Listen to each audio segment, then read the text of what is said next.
Oke teman-teman, alhamdulillah akhirnya setelah kita melakukan penyekiran pada klepnya dan kita menggunakan klep bawaan motornya ya, kita tidak mengganti klep ya, kita hanya mensetir klep dan kita telah mendapatkan ukuran yang ideal, itu adalah 0,20 ya teman-teman. Nah ini tadi kita kan menggunakan cooler 0,40 juga masih bisa ya, tapi di sini setelah kita melakukan penyekiran ya, di sini didapatkan 0,30 juga seret ya teman-teman. Nah 0,30 seret ya akan masuk, kita 0,25 ya, kita gunakan 0,25 ya. Nah 0,25 seret ya teman-teman, dan akhirnya 0,20 masuk ke teman-teman. Nah ini adalah 0,20 bulannya ya, menggunakan cooler 0,20. Oke.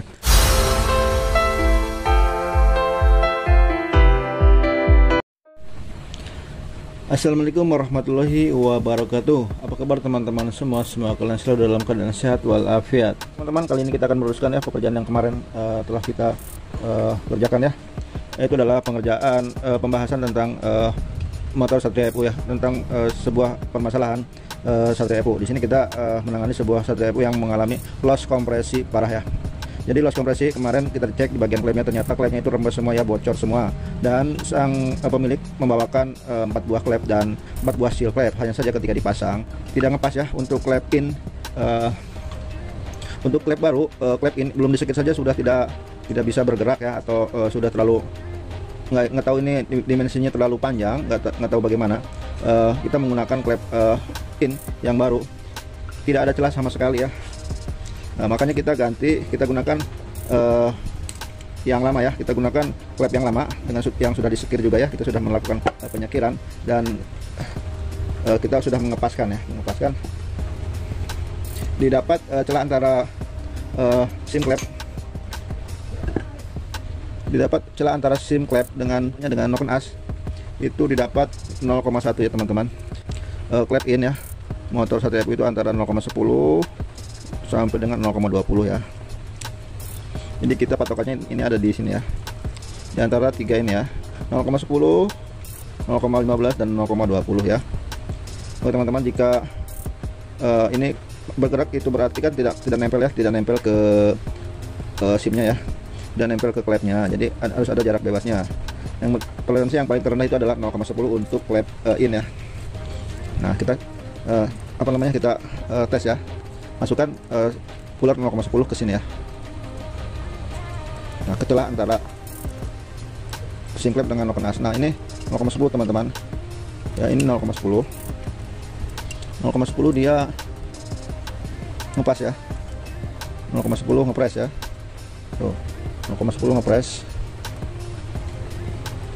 Kalau kita kasih 0,15, kita kasih 0,15 ya, dia tidak masuk ya teman-teman. Tidak masuk, ini tidak masuk ke dalam celahnya ya. Jadi kita ngambil celah yang terendah saja ya, yaitu adalah 0,10. Yang penting posisi ininya bebas ya, jangan menekan, itu berarti tidak akan ada kebocoran kompresi. Oke teman-teman, kita juga akan memeriksa di bagian klep X nya ya. Jadi di sini trik saya untuk melakukan pemeriksaan di bagian klep ya Satria Evo. Nah di sini saya melakukan pergantian klep pada Satria Evo untuk mengantisipasi pergantian sim klep ya. Jadi kita, karena yang namanya sim klep itu adalah penggantinya daripada setelan klep ya. Nah jika untuk motor-motor bebek biasa yang menggunakan baut setelan klep itu bebas ya, untuk mensekirnya atau memang settingannya sudah jeblos, masih rapat juga masih bisa dipakai ya. Tetapi untuk Satria Evo ini tidak serta-merta kita mengganti klep langsung pakai langsung jos ya, tetapi jika kita melakukan pergantian klep kita juga harus memperhatikan daripada kebutuhan sim klepnya ya. Biar bagaimanapun juga pasti akan ada perubahan ya, jangankan diganti klepnya, hanya sekir klep saja itu akan merubah posisi, merubah ukuran daripada kebutuhan sim klep tersebut ya.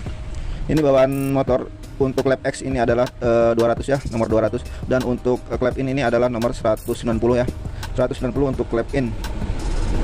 Nah kita ngejarnya itu adalah untuk tidak mengganti sim terlebih dahulu ya. Kalaupun memang harus diganti ya paling kita mengakalin saja dengan cara menipiskan atau mengamplasnya supaya menyesuaikan dengan kebutuhan. Yang jadi patokan itu adalah kebutuhan untuk klep in, itu patokannya 0,10 sampai dengan 0,20 ya. Untuk klep X itu adalah 0,20 sampai 0,30, itu ukuran standarnya ya.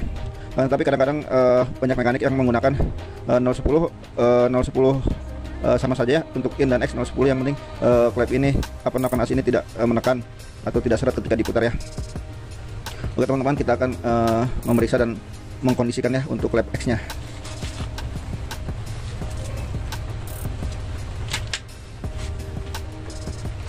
Untuk pengerjaan masalah klep pada Satria Evo kita harus mempunyai dua alat ini ya, itu adalah puller gauge dan sigmat ya. Sigmat itu untuk mengukur kebutuhan daripada sim klep ini.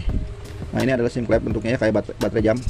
Nah, di sini terlihat bahwa ukurannya itu adalah 2 mili ya, atau nomor 200. Oke. Untuk klep X. Ini kita menggunakan klep baru ya. Jadi gimana? Kita akan pakai yang baru apa pakai yang lama ya? Udah pakai yang baru aja. Karena pakai yang baru juga tidak terlalu seperti yang klep in ya. Kalau klep in itu ketika pakai yang baru nggak ada celah sama sekali ya. Tapi untuk yang X ini kita sama ukuran 200, tetapi masih ada kerenggangan ya teman-teman. Klep X ya, ini X. X di sini ada tulisannya X dan di sini ada ADS-nya ya teman-teman. Kita pasang set. Nah, ini adalah penentu ya, faktor penentu daripada ketebalan, daripada jarak antara gunungan bebas. Nah, ini bebas ya, ini udah menekan ya. Jadi yang diukur ini adalah jarak bebas ini sebelum menekan terhadap tutup simnya ya. Yang diukurnya itu adalah itu. Kalau di motor-motor bebek biasa yang nggak pakai sim, makanya hose dan klep itu antara batang pelatuk klep dengan pelatuk rock arm ya, atau pelatuk klep. Itu yang jadi acuan ya. Itu yang diukur.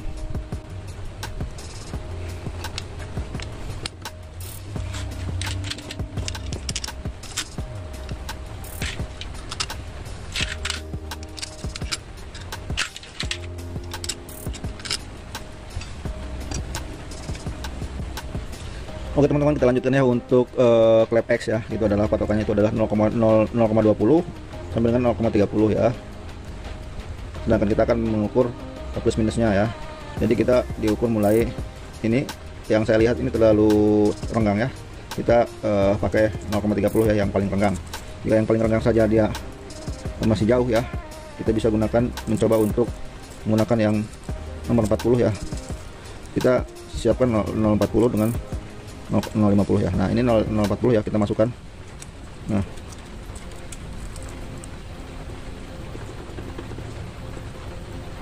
ini kondisinya itu adalah 0,40 ya teman-teman, 0,40. Jadi kita butuh itu adalah 0,30 ya, atau 0,25 ya. Nah, pokoknya sih antara 0,20 sampai 0,30 itu ada toleransinya. Jadi di sini celahnya terlalu lebar. Jadi kita akan mengganti ya. Opsi pertama itu adalah mengganti simnya yang pakai yang lebih tebal, dan yang kedua itu kita mencoba untuk mensekir ya, apakah dia masih bisa ke jangkau lewat sekiran, atau kita juga akan mengganti klepnya dengan klep yang bawahnya ya teman-teman. Karena memang awalnya itu karena kebocoran kotoran ya, kotor pada payung ya, payung klep ya, itu banyak kotorannya yang kerak, kotoran itu menyumbat dan membuat loss kompresi ya, membuat klep itu tidak rata. Oke, kita akan membongkarnya lagi.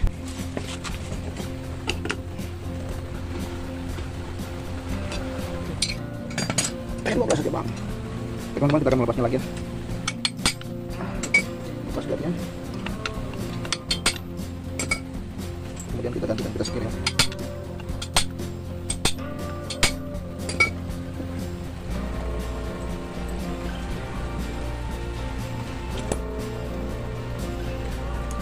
Ini ori, tapi nggak tahu ya orinya seperti apa.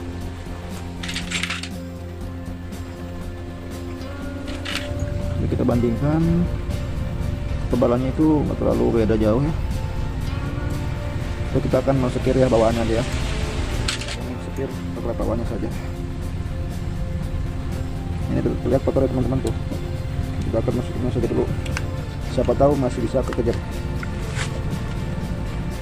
Kita sekir yang kiri dulu ya, menggunakan ini selang. Masukkan ke warna. Kasih ambil ya teman-teman, ambilnya ini ya, kasih ambil,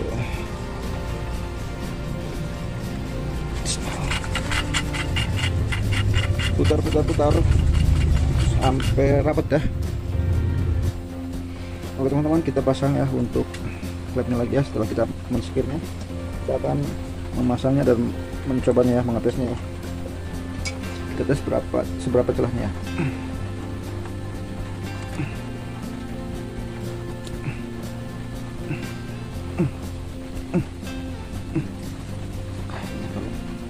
Ini guys, sini share. Ih. Masih guys. Nah, ya.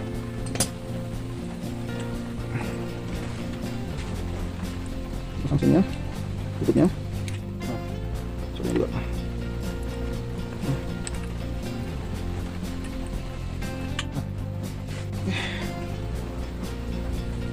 Oke teman-teman, alhamdulillah akhirnya setelah kita melakukan penyekiran pada klepnya dan kita menggunakan klep bawaan motornya ya, kita tidak mengganti klep ya, kita hanya mensekir klep dan kita telah mendapatkan ukuran yang ideal, itu adalah 0,20 ya teman-teman. Nah ini tadi kita kan menggunakan puller 0,40 juga masih bisa ya, tapi di sini setelah kita melakukan penyekiran ya, di sini didapatkan 0,30 juga seret ya teman-teman. Nah 0,30 seret dia nggak masuk, kita 0,25 ya, kita gunakan 0,25 nih.